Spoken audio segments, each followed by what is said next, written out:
welcome back. My name is Judith. I am one half of the Nutty Nitty Sisters. Together with my sister Julie, we create videos sharing our love of all things fibery and the fiber arts. If this is your first time joining, thank you for clicking on the video. We appreciate it. And if you have been here before, we appreciate you coming back time and time again. If you haven't yet subscribed, please consider hitting the subscribe button. It doesn't cost anything and it adds you to our little fiber community. We'd love to have you join. And click the bell so that you'll be notified whenever new videos are loaded. If you enjoy the video, give us a thumbs up. That helps others be able to share in our fibery love.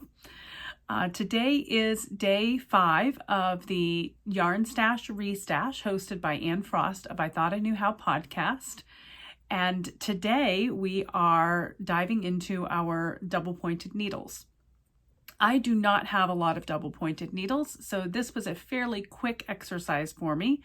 I did add to the assignment my crochet hooks as well. So I took the opportunity to go through everything, reorganize it, take stock of what I had, get rid of any extras that I didn't need. And I found, a while ago, I found these double pointed needle rolls. They're actually Haya, but I love the sort of embroidered texture of it. I think they're very beautiful. I ordered mine on Amazon. When you order them, you don't get a choice of, at least when I ordered, I didn't get a choice of the print. So I was lucky that they kind of coordinate. But I have one that houses my wooden needles and one that houses my metal needles. So I went through and I found that my metal needles were a little bit disorganized. There were some sizes that were in with other sizes and they really weren't in a size order. So I took the time to take out a needle card, figure out what sizes were what, put them in a little bit of an order. And I tried to do the same with the wooden needles. However, I have a lot of large wooden needles that I use to make bulky hats and mittens and things. In order to make them fit, you do have to kind of be creative with where you put those larger and smaller needles. I pared down to just the ChowGoo metal double pointed needles. I had a few extra sets.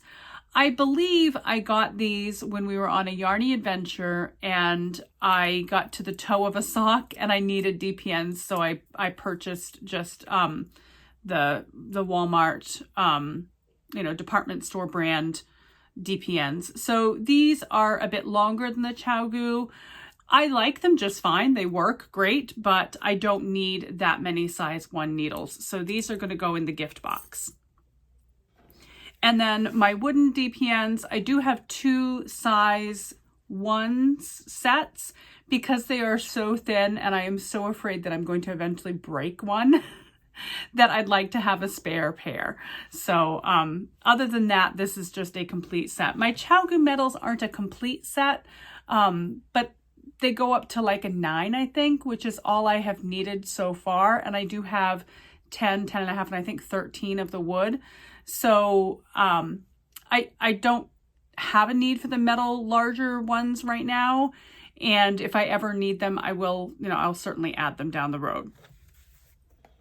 I did find that I am missing 2 of my size 5 metal DPNs and 1 of my 2.5s. So I'm hoping that will turn up in this chaos at some point. I realized after recording the video that the size 5 missing DPNs are on my Fly True blanket project. I also took the opportunity to go through my crochet hooks and I organized those. There were no duplicates, surprisingly. I think I've given my duplicates to my daughter. There was one that was, there were 2 that were out of sequence, so I just kind of reorganized those, and then I found another large hook. I have a wooden one that I use more often. I like the wooden one better, so I think I'm actually going to gift this. I just made that decision on the spot. So that's going to go in the gifting pile. So I am down to just these 3 for DPNs and 1 crochet hook. I'm quite proud of that. So that is all it was for today. It's not a long video because I don't have a lot of DPNs, but it was a good exercise and it got things a little more organized for me. I have my list of missing needles, so I'll still be on the lookout for those as I go through this exercise. As you can see, things have changed a little bit in the origami room. The kids are here today, so the fiber kind of is piled behind me until I can go back to my normal chaos in the room to reorganize things. So that is it for today. I hope you had fun watching me organize my needles. I hope you are joining along with this. Please comment below if you are doing the restash with me. I would love to hear how it's going.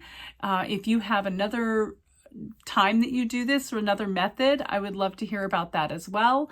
Let me know how you store your DPNs, what works for you. I'm always looking for new ways to store my DPNs, my circulars. What else have we done? Project bags. So I would love to hear from you what you do to organize these things in your craft world. Thank you so much for joining. I appreciate it, and I will look forward to seeing you tomorrow. Thanks for joining. Bye.